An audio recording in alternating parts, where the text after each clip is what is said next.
오늘 우리에게 주신 하나님의 말씀 시편 23편 5절 이 시간 다 같이 읽도록 하겠습니다. 주께서 내 원수의 목전에서 내게 상을 베푸시고 기름으로 내 머리에 바르셨으니 내 잔이 넘치나이다. 아멘. 할렐루야. 시편 23편 말씀을 우리 한 절씩 생각을 하고 있습니다. 우리가 1절, 2절이 우리에게는 아주 친숙하고 그리고 좀 유명한 말씀입니다. 여호와는 나의 목자시니 내가 부족함이 없으리로다. 그가 나를 푸른 초장에 누이시며 쉴만한 물가로 인도하시는도다. 이 시편 23편을 한 절 한 절씩 생각해 보다 보면 이 다윗의 그 믿음의 이해와 그리고 은혜가 정말 한 절 한 절씩 더욱더 깊어지는 이러한 우리 다윗의 이 영성을 보게 되어집니다. 그래서 4절의 말씀에 보면은 내가 사망의 음침한 골짜기로 다닐지라도 해를 두려워하지 않을 것은 주께서 나와 함께 하심이라. 주의 지팡이와 막대기가 나를 안위하시나이다. 지금 이 다윗의 상황은 이 부족함이 없는 뭔가 좋은 때가 아니라 아들 압살롬의 반역으로 인해서 그래서 예루살렘에서 급하게 도망 나와서 피난의 길을 오르고 있는 그러한 다윗입니다.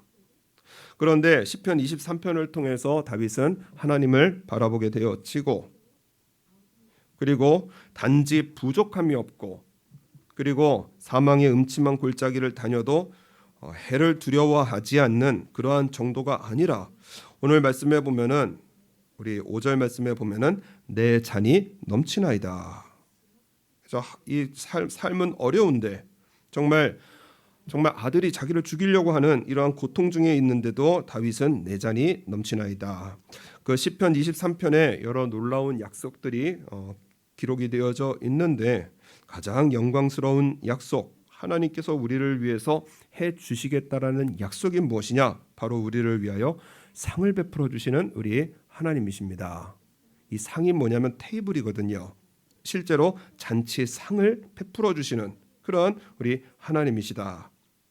하나님께서 왕이신 하나님께서 잔치를 베푸시는데 내게 단 한 명의 손님인 바로 나를 위하여 우리 하나님께서는 우리 잔치를 베풀어 주시는 이러한 놀라운 축복 속에 우리는 살아가고 있습니다. 그래서 이러한 상을 베풀어 주시는 이러한 잔치상을 베풀어 주시는 우리 하나님께서 언제 베풀어 주시느냐? 우리 5절 말씀 보면 5절 주께서 내 원수의 목전에서 상을 베풀어 주십니다. 원수 이 원어 성경을 보니까는 대적이라고도 하고요. 또한 묶는다라는 뜻이 있고 또한 속박한다라는 뜻이 있습니다. 다윗이 말하는 원수는 지금 자신을 향해서 반역을 일으킨 원수 그러니까 아들 압살롬이 원수가 아닙니다. 신약 성경에서는 마태복음 13장에 하나님을 믿는 하나님의 모든 백성의 원수는 누구냐? 원수는 마귀요. 분명 기록을 하고 있어요. 그리고 계시록의 말씀에 보면은 우리 하나님 앞에서 밤낮 참소하던 자가 쫓겨났다. 이렇게 기록이 되어져 있습니다. 참소, 죄를 드러내서 구속시키는 자가 바로 참소자입니다. 그러니까는 지금 원수의 목전에서 다시 말해서 다윗이 말하는 원수는 무엇이냐? 자기의 죄를 드러내서 구속시키려고 하는 그러한 악한 세력이 있다라는 거예요. 다윗의 실제적인 이 인생의 고통이 어디에서 시작이 되었냐면 바로 다윗의 죄로부터 시작을 하게 되어집니다. 다윗이 부하였던 우리아의 철을 빼앗아서 그래서 철을 빼앗는 것에서 그치는 것이 아니라 그 수단과 방법이요. 우리아를 죽음에 내몰게 되어지고 그리고 하나님의 보시기에 다윗의 소위가 악하더라. 정말 악한 인생길을 걸을 때가 있었습니다. 선지자 나단을 통해서 하나님의 말씀이 증거되어지고 그리고 하나님의 심판이 햇사람 우리아의 철을 빼앗아 내 철을 삼았은즉 칼이 내 집에 영영이 떠나지 아니하리라.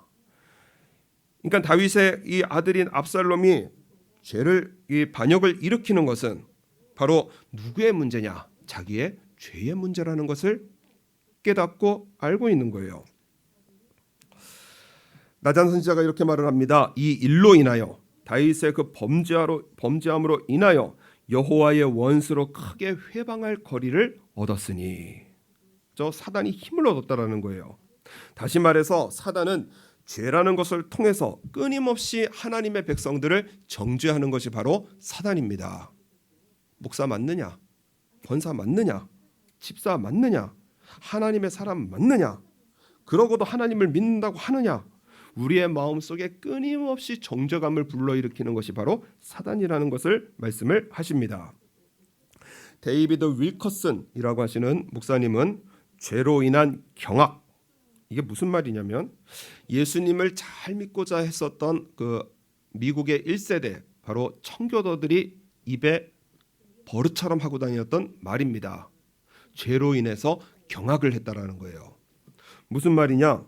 죄를 짓고 싶은 마음은 요만큼도 없는데 갑자기 어느 순간에 죄가 홍수처럼 몰려들어와서, 그래서 나는 예수님을 잘 믿고 싶은데 그 죄에 압도되어서 죄를 짓고 말아버리는 자신들의 모습을 보게 되어집니다. 마음의 결단, 믿음의 결단이 한순간에 무너지는 그러한 자신들의 모습을 보고, 내가 이런 모습인가? 정말 내가 이러고도 예수님 믿는 사람인가? 죄로 인해서 경악을 하는 이러한 모습들을 보게 되어지면서 죄로 인해서 경악했어. 죄로 인해서 경악했어. 청교도들의 어떠한 입에 버릇처럼 달려있는 말이라고 합니다. 어느 순간에요, 정말 예수님 믿었던 사람인가 싶을 정도로 죄의 길을 걷는데 문제는 뭐냐? 그게 죄가 죄라는 것을 모르고 살아갈 때가 너무나 많다라는 거예요. 어떤 장로님께서 목사님에게 상담을 하는 내용이, 교회 한 장로님께서 직장에서 괴로운 하루를 보냈습니다. 지친 몸을 이끌고 집에 돌아오는데 부인 역시 그날 아주 힘든 하루를 보내게 되어집니다. 되는 일은 하나도 없고 아이들은 말 안 듣고, 그래서 마음이 상할 대로 상해서 남편이 돌아올 때까지 기다리다가 돌아오자마자 여보 하면서 막 문제를 내어놓기 시작을 하는 거예요. 이런 일이 있었고 저런 일이 있었고. 근데 이 장로님도 하루 종일 피곤하다가 집에 돌아오는데, 그런데 그 문제들을 쏟아내는 이러한 아내를 보면서 그걸 들어줄 리가 없습니다. 그래서 듣기 싫어하고 그만하라고 그러고 피곤하다고 하고 하니까는 부인이 속이 상하는 거예요. 서로 점점 목소리가 높아지다가 결국에는 장로님이 폭언을 쏟아내기 시작을 합니다. 권사님 되시는 아내분이 깜짝 놀라서 하는 말이 뭐냐? 아니, 교회 장로가 되는 사람이 그게 할 말입니까? 이렇게 말을 한 거예요. 교회 장로나 되는 사람이 그게 할 말입니까? 남편이 정신이 듭니다. 아픈 곳을 건드린 거예요. 내가 장로인데 내가 입에 담지 못할 말을 했구나. 거기서 회개하면 좋은데요. 근데 남자들이 회개 잘 못하거든요. 자신의 모습을 인정하기 싫은 남편이 문을 팍 차고 가출을 해버립니다. 그래서 머릿속에 신앙은 알겠어요. 회개해야지, 용서를 구해야지, 미안하다 해야지. 근데 마음의 분노가 해결이 안 되는 겁니다. 그래서 방황하다가 목사님께 달려가서, 그래서 도대체 여기와 여기는 그렇게 짧은 거리인데 왜 이렇게 하나가 안 되는지 이런 상담을 들어본 적이 있습니다. 정신을 차려보니까는요, 벌써 관계는 다 깨져 있고요. 정신을 차려보니까요, 입에는 폭언이 담겨지게 되어지고요. 정말 장로로서 부끄러운 모습을 정신 차려보니까는 알겠더라는 거예요. 죄의 길을 갈 때는 몰랐는데, 그런데 정신을 차려보니까 원수 마귀가 정말 성경 말씀 그대로 울부짖는 사자, 굶주리는 사자처럼 나를 향해서 달려오는 그때가 있더라는 것입니다. 성경을 읽어보면 하나님께서 죄를 얼마나 미워하시는지, 여러분 구약 성경에서 범죄한 사람들 하나님께서 심판하시는 것을 보면요, 심판의 두려움 속에 살아가게 되어지거든요. 내가 하나님 앞에 나아갈 수 있겠습니까? 이 죄인이 하나님 앞에 기도한다고 응답하시겠습니까? 주여, 가끔 우리의 삶을 돌이켜보면서 정말 죄를 짓게 되어질 때, 주여 내가 구원받은 사람 맞습니까? 이 끊임없는 생각, 끊임없는 마음, 바로 누가 불러일으키느냐? 사단이 정죄한다라는 것입니다. 오늘 우리에게 주시는 정말 놀라운 축복의 말씀이 바로 그때에 하나님께서 잔치상으로 나오라고 하시는 초대장을 보내주시는 때예요. 내가 내 죄를 생각하고 내 죄를 해결하는 모든 노력 다 그만두고 하나님께서 베푸시는 잔치상으로 나오라는 것입니다. 하나님의 은혜의 자리에 나오라는 거예요. 하나님의 진노와 심판을 받을 만하다고 생각했던 그때에 다윗이 믿고 의지한 것은 무엇이냐? 내 죄로 이 일이 시작됐지만은, 그러나 내 죄를 끊임없이 고통을 주시지만은, 그러나 우리 하나님은 내게 상을 베푸시는 하나님이십니다. 나에게 잔치상을 활짝 펼쳐주시는 그러한 우리 하나님께서 바로 나를 초대하십니다. 이것이 바로 다윗의 신앙입니다. 죄보다 하나님의 은혜를 믿었어요. 자신의 모습보다 자기를 사랑하는 하나님의 사랑을 믿어드렸습니다. 그래서 주께서, 이 다윗의 고백이 뭐냐? 주께서 내 원수의 목전에서 내게 상을 베푸시고 나의 죄를 용서하시고 나를 구원하시는 하나님이심을 믿었습니다.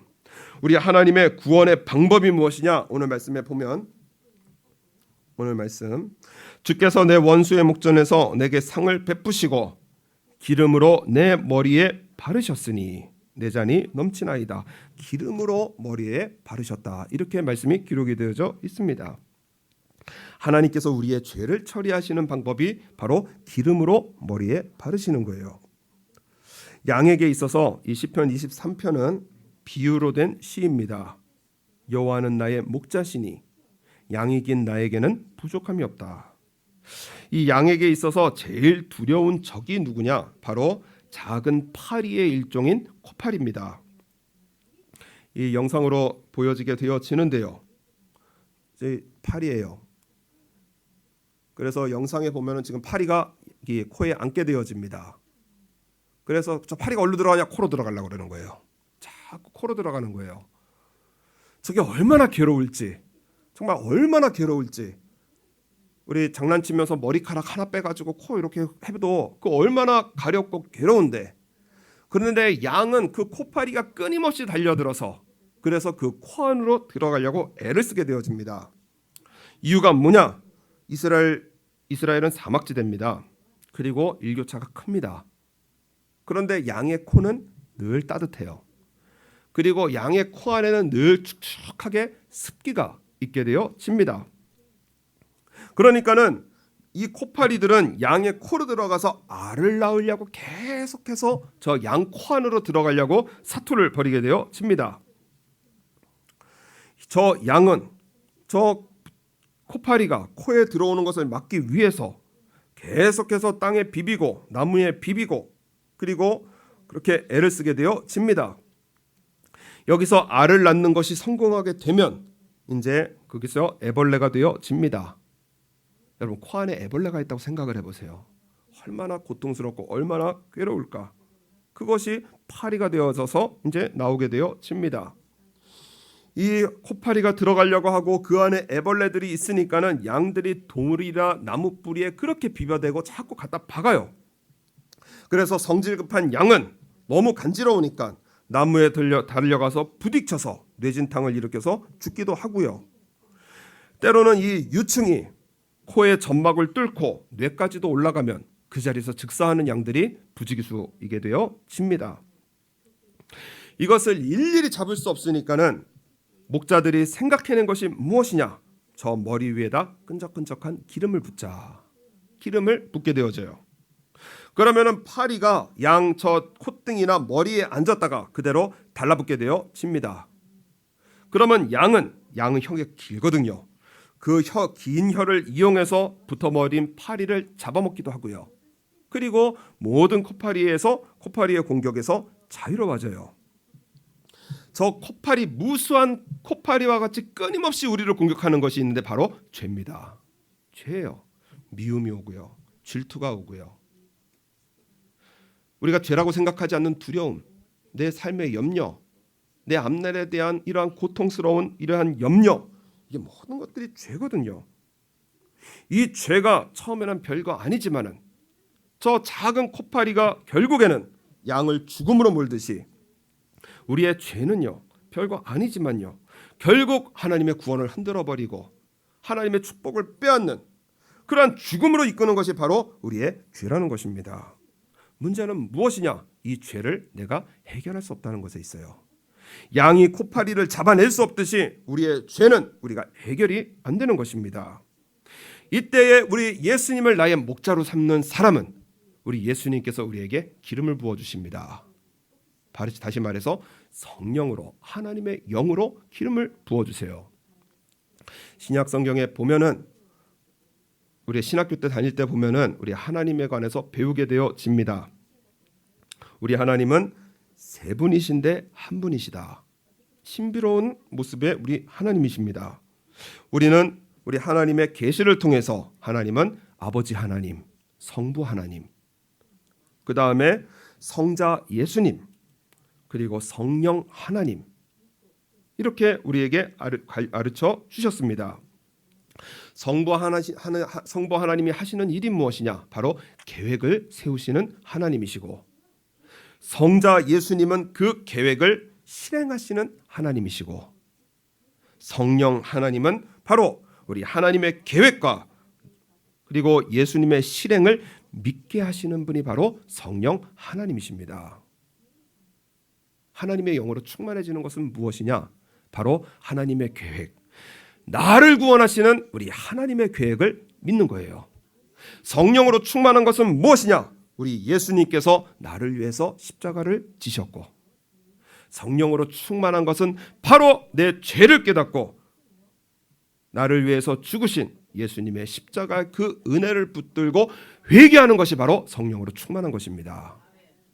성령 충만은요, 뭔가 파워고 뭔가 능력이고 뭔가 인간적인 이런 화려함이 아니라요, 성령으로 충만해지는 것은 바로 예수님의 십자가를 붙들고 회개하는 것이 바로 성령의 충만이고, 그 성령의 열매가 사랑이고요, 온유고요, 화평이고요, 우리 예수님의 모습이 우리의 삶 속에 나타나는 것이 바로 성령으로 충만해지는 것입니다.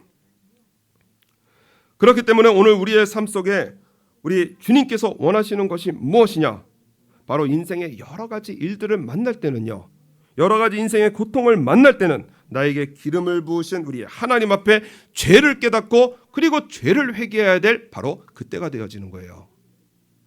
예수님 앞에 병자들이 나오게 되어집니다.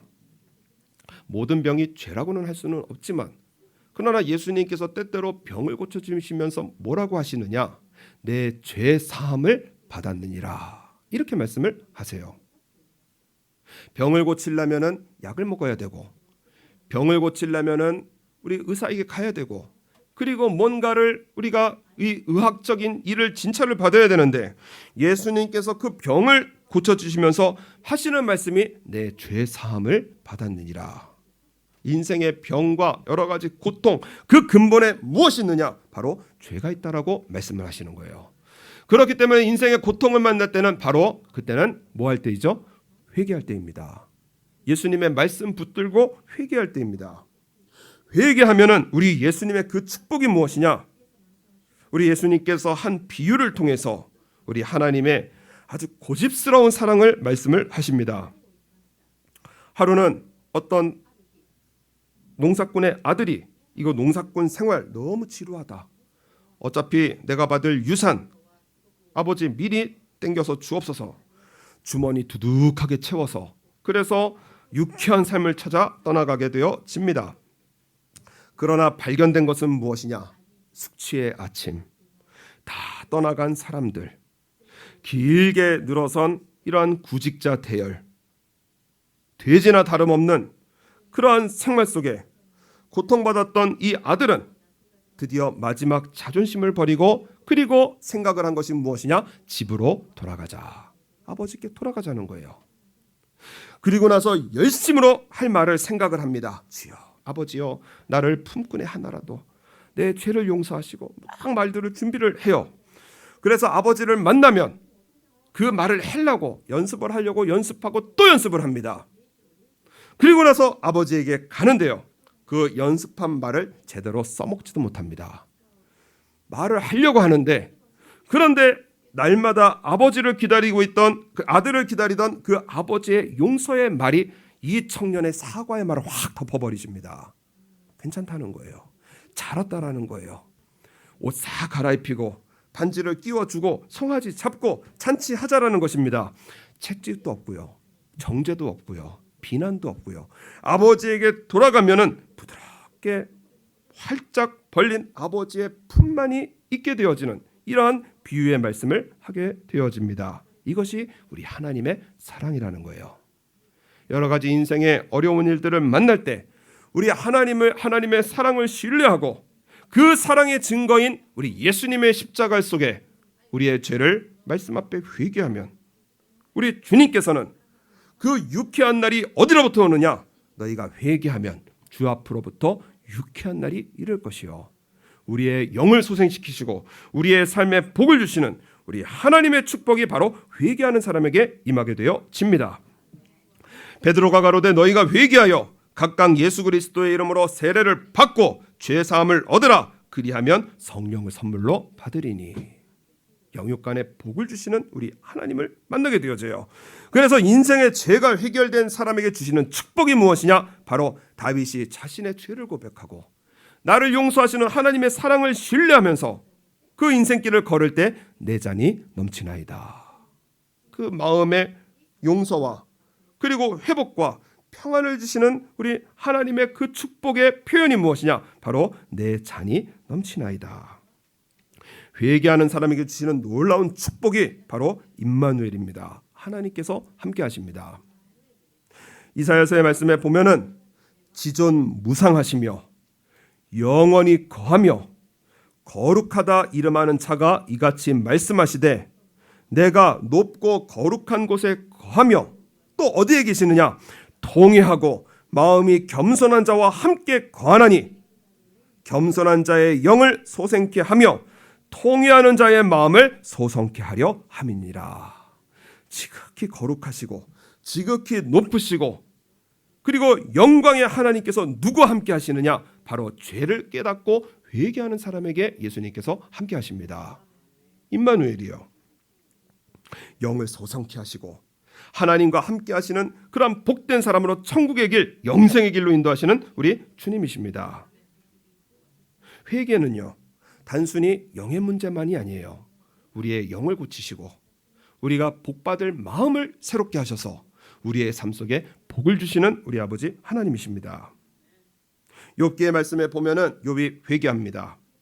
그렇게 하나님과 한판 붙어서 자기의 의를 나타내려고 했던 욥이 하나님을 만나게 되어지고 하나님의 말씀 속에 자신을 깨닫고 주여 내가 스스로 하나고 티끌과 재 가운데서 회개하나이다. 회개하게 되어져요.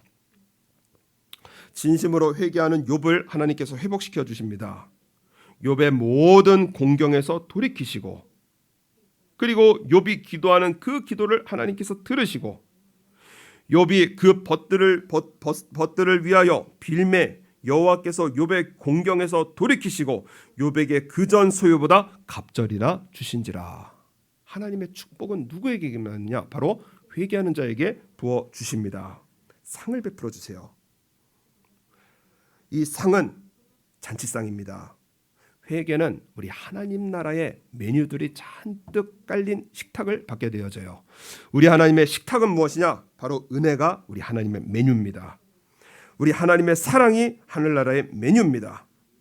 은혜와 자비와 온율과 긍휼과 평안과 안식, 기쁨, 행복, 축복, 이 모든 하나님 나라의 메뉴를 하나님께서 상에 잔뜩 깔아주셔서 그래서 저와 여러분을 초대하시는 우리 하나님 아버지십니다. 인도의 성자 마하트마 간디, 이분은 어릴 적에 평범한 아이로 자랐습니다. 하루는 친구들과 함께 놀다가 근처에 있는 가게에서 그 구워 파는 양고기가 얼마나 냄새가 철철 나는지 저 양고기 먹고 싶은데, 그래서 집에 돌아와서 돈이 어디에 있죠? 아버지에게 있는 거예요. 그래서 아버지의 침실에 들어가서 장롱을 뒤져서 동전 몇 푼 꺼내 들고 그리고 상점으로 달려 들어가서 양고기를 먹었습니다. 다 먹고 나니까 이제부터 걱정되기 시작하는 거예요. 돈을 빼냈는데 저녁이 되어서 집으로 돌아온 이 간디는 잠자리에 누웠는데 마음에 걸려서 잠을 이룰 수가 없는 겁니다. 이불 속에서 이리 굴러고 저리 굴러도 잠이 안 오는 거예요. 어떻게 하면 좋을까? 이렇게 고통스럽게 잠을 지새우기보다는 차라리 벌을 받을지언정 아빠에게 정직하게 고백하는 편이 낫겠다. 그래서 아버지에게 직접 말씀드리기가 어려우니까 종이를 꺼내서, 그래서 그 종이에 내가 아빠 돈전 몇 개 꺼내왔어요. 아버지 죄송합니다. 이렇게 편지를 써서, 그래서 그것을 돌돌 말아서 아버지의 그 침실문에 열쇠 구멍에 끼워놓고 돌아왔고, 그리고 마음이 한결 가벼워지고 잠을 잘 자게 되어졌어요. 이튿날 새벽이 밝았습니다. 잠에서 깨자 열받은 아빠가 나한테 오는 것보다 내가 빨리 가는 게 낫겠다. 그래서 아버지 침실 쪽으로 가게 되어졌습니다. 조심스럽게 가보니까는 열쇠 구멍에 고쳤던 그 종이 조각은 없어지고, 열쇠 구멍을 통해서 방안을 살펴보니까, 그러니까는 아버지께서 그 종이 조각을 읽으시면서 눈물을 닦는 모습을 간디가 보게 되어집니다. 방문을 열고 들어가서 정직하게 내가 아버지 돈을 훔쳤다고 그렇게 고백을 하고, 아버지는 간디를 꼭 껴안아 주면서 사랑한다 아들아, 그렇게 사랑의 표현을 하게 되어졌다고 합니다. 간디는 성인이 되어서 그날의 경험을 잊을 수가 없는 거예요. 회개하는 자에게 주시는 그 유쾌함, 그 평안, 그것이 바로 회개하는 자에게 주시는 그러한 아버지의 용서구나. 죄를 자백하는 자에게 주어지시는 그 은혜가 바로 용서고, 아버지의 따뜻한 품이고, 무한한 용서로서 감동과 기쁨의 삶으로 변화시켜 주시는 우리 아버지 하나님이십니다. 그러므로 우리 인생의 여러 가지 어려운 일을 만날 때는 바로 성경을 펴서 내 죄를 깨달을 때입니다. 하나님의 말씀을 펴서 나의 삶을 돌이켜 볼 때예요. 다윗이 아들 압살롬의 그 반역을 통해서 돌아 나오면서 어떻게 아들이 그럴 수 있느냐, 어떻게 아들이 하면서 아들과 싸우고 아들을 한탄하는 것이 아니라 자신의 죄를 살펴보고, 이것이 나의 죄 때문이구나. 원수의 그 목전에서 나에게 상을 주시는 우리 하나님 앞에 자신의 모든 삶을 내어놓고 회개로서 우리 하나님 앞에 용서를 구하는 다윗을 하나님께서 잔이 넘치게 하시는 그 마음의 평강과 그 마음의 안식을 주시는 우리 하나님 아버지시고, 회개하는 이 다윗의 삶을 통하여 하나님께서 쉴만한 물가로 푸른 초장으로 나를 반드시 인도하시는구나, 이 믿음으로 새롭게 하시는 우리 아버지 하나님이십니다. 인생의 어려운 일을 당할 때는, 그때는 우리가 전투적으로 살아갈 때가 아니라 바로 성경을 펴서 내 죄를 발견할 때입니다. 내가 무슨 죄가 그렇게 있는데 성경을 안 읽기 때문에 그래요. 내가 무슨 죄를 그렇게 졌는데 성경을 안 읽기 때문에 그렇습니다. 성경을 읽으면요, 우리 시편, 우리 구약 20페이지 그리고 신약 성경 10페이지 우리 읽는 그런 운동을 했었거든요. 지금도 주부에 광고는 안 나가지만은 그래도 하고는 있습니다. 성경을 읽으면 대번에 깨달아지는 것이 무엇이냐? 내가 죄인이구나. 성경을 읽으면요, 대번에 깨달아지는 것이 내가 죄인이구나. 저희 청년부들 가끔 시험에 들기도 합니다. 뭔가 말을 많이 해요. 그래서 마태복음 한 권 읽고 나서 다시 얘기하자. 그래서 마태복음 한 권 읽혀놓고 다시 읽으면 할 말이 다 없어집니다. 내가 죄인입니다. 내가 맞다고 그렇게 옳다고 주장을 했는데 성경을 읽어보니까요, 예수님의 말씀과 어긋나 있는 내 삶의 모습들이 너무나 많은 거예요. 욥의 고백밖에 없는 겁니다. 티끌과 재 가운데 하나여 내가 회개하나이다.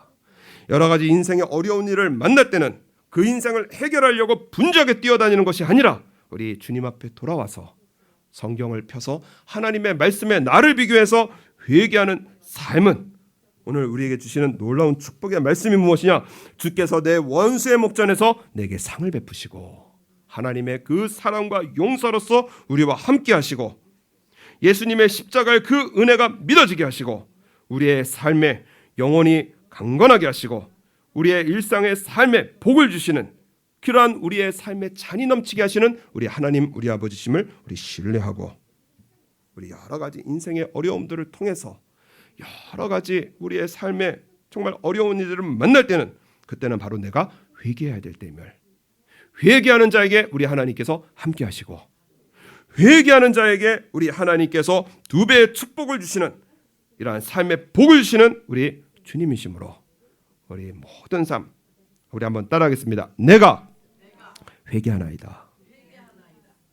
내가 회개하나이다. 이 고백으로 우리 주님 앞에 나아가서 우리 주님께서 나와 함께 계시고 나를 축복과 사명의 눈으로 바라보시고 그 은혜를 감당하시기 위해 복을 주시는 이러한 축복 속에 우리 살아가는, 그러한 우리 회개하는 일에 승리하는 저와 여러분의 삶으로 우리 승리하시기를 주 예수 그리스도의 이름으로 축원합니다.